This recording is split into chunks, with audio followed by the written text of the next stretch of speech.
My religious education and inspiration came from my grandparents. The rules were very stringent. They were orthodox. We even tore toilet paper before Shabbat. I was eager to follow all the rules. And my grandfather taught me a lot. But the best thing my grandfather ever did for me was when he was my babysitter. My mother went out in the evenings often to play cards with her friends because she didn't want to be alone. So she would say to her father, "Pa, keep an eye on Rosie." He took it very literally. He lay down beside me and watched me. Well, he must have gotten bored after a while. The hat still on his head, rolling his own little cigarettes. And as a teacher, he played the violin. He loved music. He loved to compose little songs. And he made up stories and poems for his students, which they used at holiday time or other festivities at the synagogue. And as he lay there beside me, he would teach me the little songs and poems that he composed in Hebrew and Yiddish. When a child is 3 and 4 years old, they can memorize very easily. And I did. I did understand the Hebrew. I was fluent in Yiddish, living so close with my grandparents.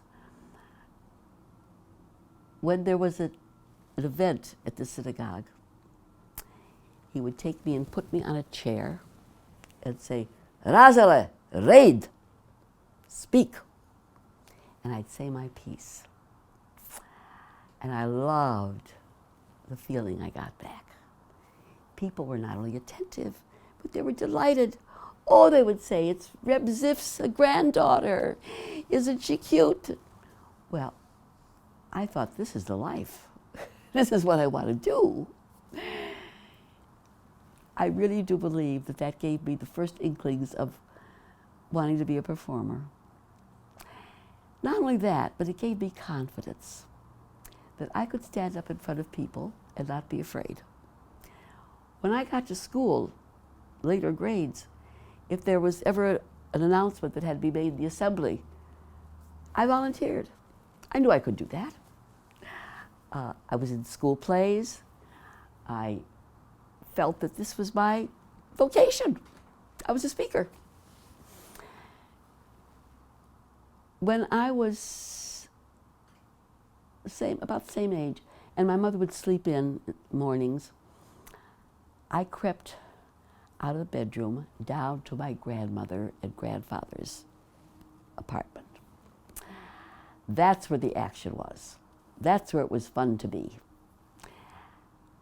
My grandmother ground her own coffee beans with a grinder that was attached to the big oak round table in the kitchen. Oh, whatever happened to that oak table if we only had them today? They weren't valued. My Aunt Esther, who was single, was getting dressed and primping to go to work in Chicago. My Aunt Tilly was cleaning the house. There were always visitors, peddlers, deliveries, gossip. I would just take it all in. It was so interesting, watching the grown-ups. And I became an observer.